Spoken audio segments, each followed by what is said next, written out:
Hello, LEGO fans. Bricks Unbound here with another Building Hogwarts update. And as I'm sure you saw in the title of the video, we're going to be looking at a Divination classroom today, which is kind of interesting because the spot it's supposed to be hasn't been built yet in the castle. But I have done the interior, and it's in a different tower than where it's technically supposed to be. Because in the books, the Divination classroom, they always talk about the North Tower. And if we assume from this angle that we are facing north, the North Tower would be somewhere back behind. It's one of the back corners, technically, of that quad courtyard area there. I think even in the movies, that's where it is. Obviously, the castle in the movies doesn't match the layout at all of the books. But even in the movies, it's in a more northern tower than it is here. And I actually got the idea of where I'm going to put it based on the Hogwarts Legacy game. Because in Hogwarts Legacy, it is in this tower right here. So one of the towers off the Viaduct courtyard. And I'm not planning on like the rest of the castle necessarily perfectly matching up with Hogwarts Legacy because it's not. It's probably even less canon potentially than the movies on locations for things. But it worked out pretty well here because I already had this tower built and I wanted to start working on something. I was going through my parts for Lego Hogwarts and kind of doing some organizing and found just a ton of teacups and was like, let me just get this built. It probably won't take too long. It took like 2 full days, which might not be apparent from when you see it here. But I will remove the roof here and we'll take our first look in at the Divination classroom. So here we go.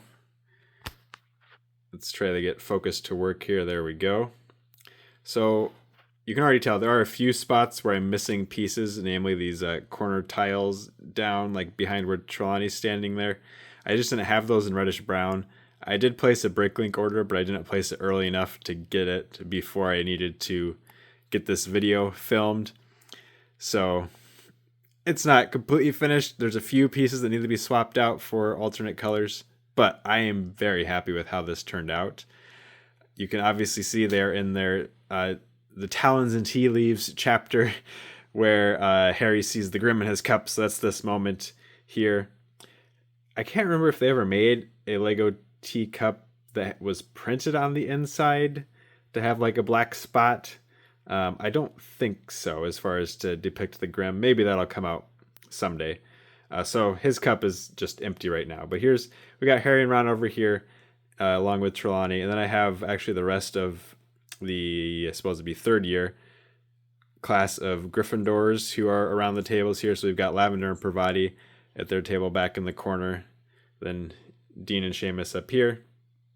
We've got Neville and Hermione over here. Poor Neville, it looks like he already broke a teapot, so he's going to have to go get a different one. And in the middle here is the character that just exists in the movies. Good old, I think Bim is his name. The one who just says ominous things very well. So he got a table right front and center in the room. He's not a character from the books at all, but his lines are pretty entertaining in the movie, so I wanted to have him in the mock here. We'll take a look here at some more of the details. So you probably noticed there's this nice cabinet in the corner, or shelf in the corner, where I've got teacups and teapots. And for these teacups, they actually aren't in danger of falling over. It's kind of hard to tell from here, but even if I shake it a little bit, they can move around and they're not going to fall out because the height of those, I basically just sandwiched them in between the shelf that they're attached to and the one above them. So even if I tip this thing sideways, which I've done removing it from the tower when I was working on things, they don't fall over. So that worked out pretty nicely. I've got a chair there for Trelawney, which uses some interesting sideways building on it. Her chair kind of looks like that in the movie, so I want to have something to fill up that spot. You might notice she does have a bottle hidden behind it. Book readers will know what that's about. She tends to have a lot of bottles she needs to stash places. And then on the floor underneath the tables and underneath the other things in the room here, there's a bunch of colored spots representing rugs. I did a different color one for each of the houses. Slytherin's kind of hard to see here. There you can see a little bit of green in front of where Parvati is standing. Because there's a lot of rugs on the floor in the movies in this classroom. And I was having trouble perfectly creating those because there's a lot of small details which you can't really do super well with Lego bricks when already those are just, you know, 1x studs on the floor. So instead I was like, hey, let's just do something Hogwarts, Harry Potter like, and house colors for different rugs seemed to make sense there. So happy with how that turned out. And then I have just red curtains all the way around the outside of this here, represented by those curved slopes. It is just regular red right now at the bottom of those curtains, and that's just because I didn't have the pieces in dark red. They're also in that Bricklink order. That is on the way. Should arrive in a few days, but not early enough for this video, which is fine. It was my own fault for suddenly changing my mind on what project I was going to be working on. And I just stuck a bunch of the chocolate frog card tiles up around the wall, just to have something on the wall so it wasn't just plain tan. And in this corner, I've got the ladder that it actually, I suppose you can call it a play feature, but you can unfold that down to get further down into the tower. Right now, the rest of this tower doesn't have anything in it. And I don't know how much detail I'll do. I'll probably do some kind of spiral staircase thing leading up here like what you see in the films. But the tower doesn't hinge open or anything with how it's built, so you'll never really be able to see it. But I might do it just for myself to make myself feel better.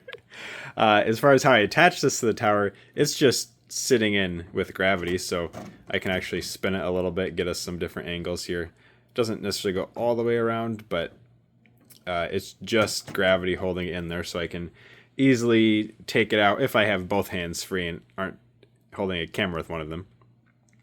So I can work on things which I'll need to do once the rest of the parts I needed come in. And that's it for this video. So a small little classroom, but a highly detailed one, and I'm pretty happy with how it turned out. I could even add some more things back in between the curtains. There's some space there before you get to the windows. So if I want to have other stacks of things in the room, I could certainly add that in the future. But please let me know what you think about this Divination classroom build. I'm super happy with it, even if it's not in the exact location it's supposed to be.